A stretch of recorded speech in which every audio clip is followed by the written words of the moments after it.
Good morning, my name is Georgie Newbury and I run Common Farm Flowers in Somerset. We're a flower farm and floristry business, and today I'm going to make a hand-tied bouquet for you so you can see how we do things here at Common Farm. So I've cut about 40 stems here, and I've cut 3 of each thing that I've cut so that I've never got a square or a straight line in my bouquet. Odd numbers are great because they make triangles, and then which actually makes a circle, and it's very pretty. What have I got? I've got some lovely narcissi, and what I do is I cut my narcissi. If I've got 3 of these, I'll have 1 quite out, and then I'll have 1 fat ready to burst, and 1 in quite tight bud. And that means the bouquet will come out with surprises with the days to come. It'll be a lovely thing for the recipient to enjoy. I've got quite a lot of foliage. This is my favourite at this time of year, Lonicera fragrantissima. Say that after you've had a couple of sherries. And look at the curly whirly willow, isn't that gorgeous? You have to be very careful if you're ever cutting elder, obviously, because it is a magic plant and you must always ask its permission. I always ask its permission. So far, it's never said anything. So I've got 3 stems of elder, but I don't overcut it because that would be me. This is Honesty, which in the winter makes those lovely silvery seed pods that you use in your Christmas decorations. It's actually a cabbage, so you don't want to use too much of it, but it's a really pretty little frothy shape in a bouquet. What else have I got here? And this, I love this Euonymus japonica, another one to say after you've had 2 gin and tonics, which in the winter is a really flat grey colour and I don't like it, but look at that lovely zingy green with the white edge, the variegation on it. I think it's really pretty and a posy. So I'm going to start taking things out. Oh no, and I've forgotten my weeds. Never go anywhere without some dead nettle this time of year. Fantastic. Look at the colour. That's got red tops. It's all about detail with bouquets. So if you can give yourself some detail, it's really lovely.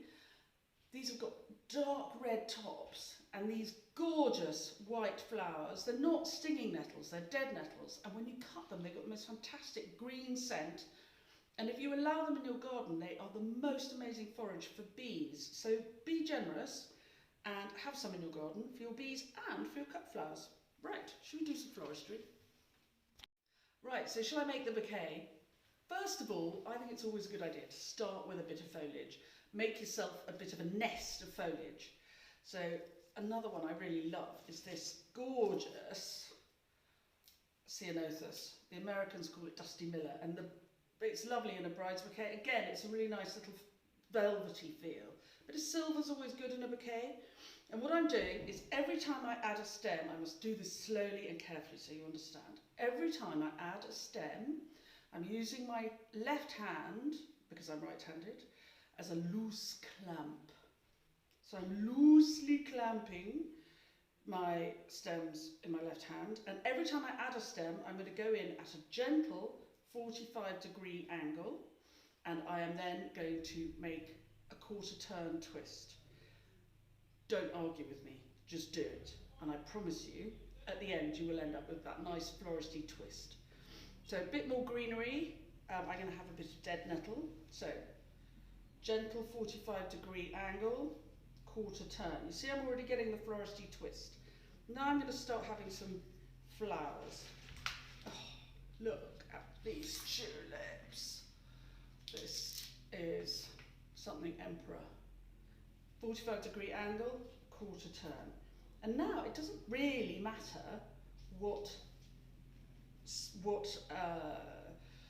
order I put everything into my bouquet, because I did the editing, I curated this bouquet, if you like, when I planted the seeds, when I made the garden. And so I can trust it to be a really nice mix. It's a nice mix in the bucket. It's going to be a lovely mix when I put it all together. So here we go, 45-degree angle, quarter turn. We're already getting quite a nice little mix. You see the Lonicera, see how it wants to face out that way?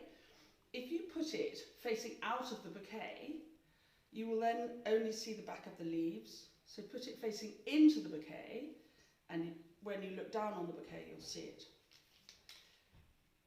Oh, I love this. This is Curly Whirly Willow. How pretty is that? It's always good to have a bit of a spike in a bouquet. And I'm very keen on my old Euonymus japonica. And I'm literally going to go around quite fast. I'm stripping the stems. And the reason I'm stripping the stems is because then nothing that's under the waterline will rot.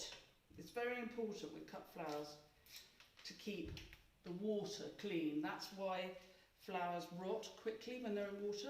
If you keep the vase clean and the water clean by changing them every day, the flowers will last much longer, and you won't need any chemicals. I'm not a big fan of chemicals in bunches of flowers.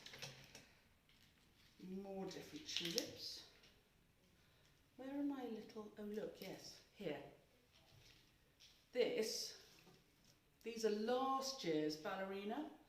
So tulips, when you plant them, their first year you get really big, strong, blousy heads.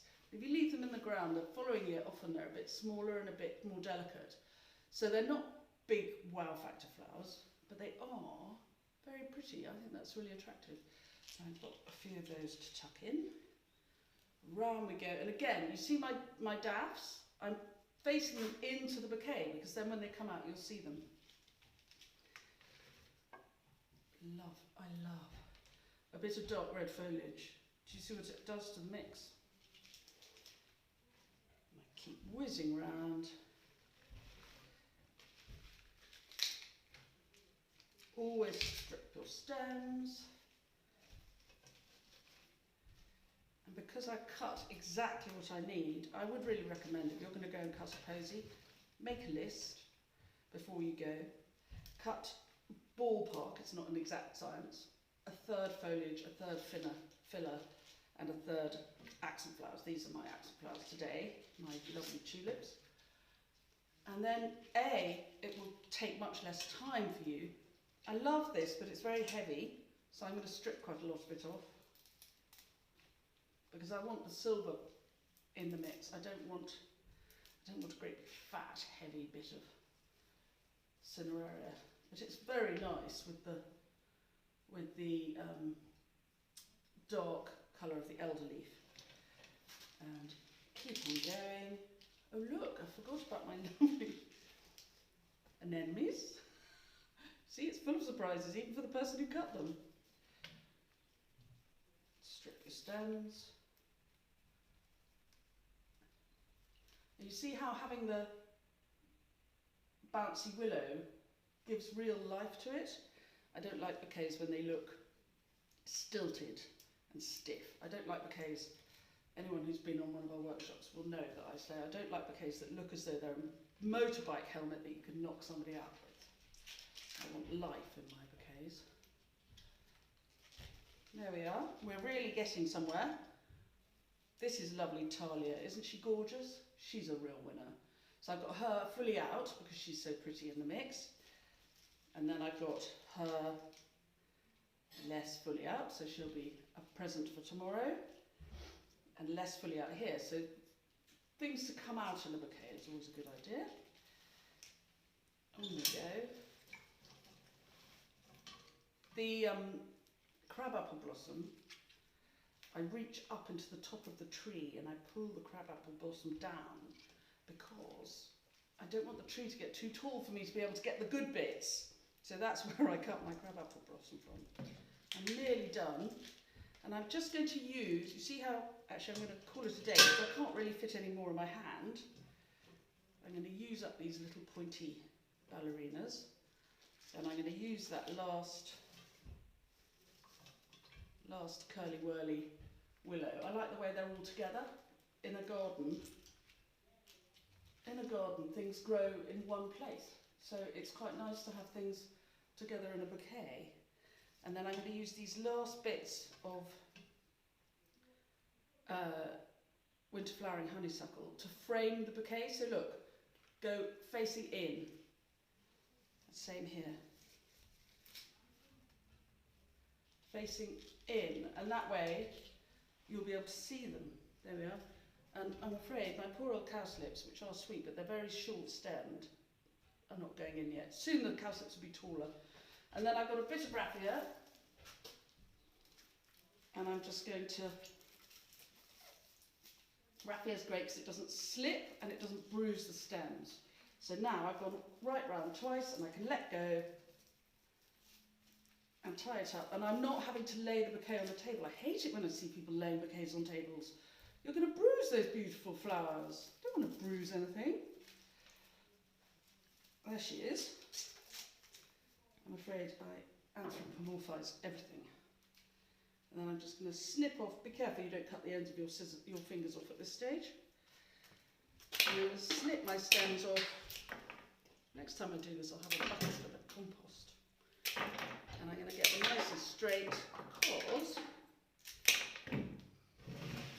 they should then stand up for you. There you are.